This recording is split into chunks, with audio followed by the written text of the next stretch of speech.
Hello বন্ধুরা, তোমার সকলকে স্বাগতম তোমাদের চ্যানেল ডাব্লিউবি প্রাইভেট টিউশনে।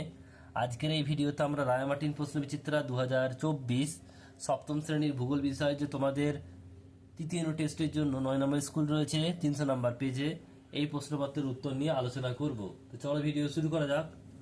দেখো, তোমাদের একের দাগের প্রশ্ন বলছে সঠিক উত্তরটি নির্বাচন করো। একের এক, পৃথিবীর অনুসর অবস্থান হয়, এটা হবে 3রা জানুয়ারি। অপশান নাম্বার বি, কর্কট সংক্রান্তি রেখার মান 37 ডিগ্রি উত্তর অক্ষরেখা। অপশান নাম্বার এ, পৃথিবীর উত্তর মেরু থেকে দক্ষিণ মেরু পর্যন্ত উত্তর দক্ষিণে বিস্তৃত সরলরেখাকে বলা হয় দ্রাঘিমা রেখা। অপশান নাম্বার বি, ভারতের প্রমাণ দ্রাঘিমা ধরা হয় এলাহাবাদ এর উপর দিয়ে। নেক্সট প্রশ্নে একটি আগ্নেয় পর্বতের উদাহরণ হলো হচ্ছে কাকরাতোয়া। অনেকগুলি পর্বতশ্রেণীর দিক দিয়ে বিভিন্ন দিক থেকে এসে এক জায়গায় মিলিত হলে তাকে বলা হয় কি? পর্বত গ্রন্থি। বায়ুর শীতল হলে চাপ বাড়ে। নদী যখন আঁকা বাঁকা হয়ে বইতে হয় তখন তাকে বলে মিয়েন্ডার। ক্যাডমিয়াম দূষণের ফলে হয় ইতাই রোগ। নেক্সট প্রশ্ন, পৃথিবীর মোট সাধু জলের পরিমাণ 3%। নিত্যবান নদীগুলি জলের উৎস হলো কি? বরফ গলা জল। চেরনোবিল পরমাণু কেন্দ্রে দুর্ঘটনা ঘটে 1986 সালে। একই শস্য বহুবার চাষের ফলে মাটির উর্বরতা কমে যায়। বলছে বায়ুতে জলীয় বাষ্পের শতকরা পরিমাণ 1.5।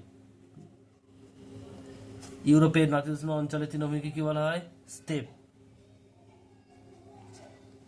বলছে রুড় অঞ্চলের একটি খাদ্য প্রক্রিয়াকরণ শিল্পের নাম, এটা হবে ডুসেলডর্ফ।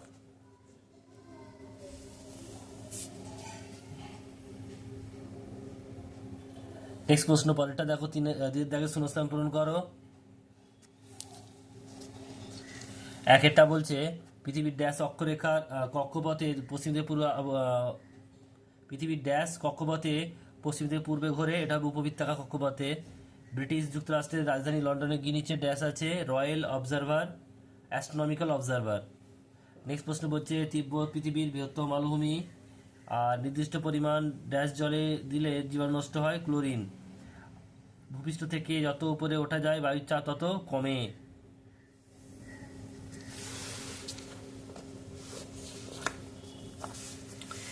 এরপর হচ্ছে স্তম্ভ মেলাও 3 দাগের। একের রয়েছে সমভাবাপন্ন আবহাওয়া, এটা সি হবে। পুরী সমুদ্র সৈকত। দ্রাঘিমা রেখা, এটা হবে এ। অর্ধবৃত্তাকার পামির মালভূমি, এটা হবে বি। এটা হবে বি। পৃথিবীর চাঁদ পশ্চিমঘাট পর্বত, এটা হবে ই। যোগ জলপ্রপাত আর নদীর উচ্চ প্রবাহ, এটা ডি অর্থাৎ ক্ষয়কার্য।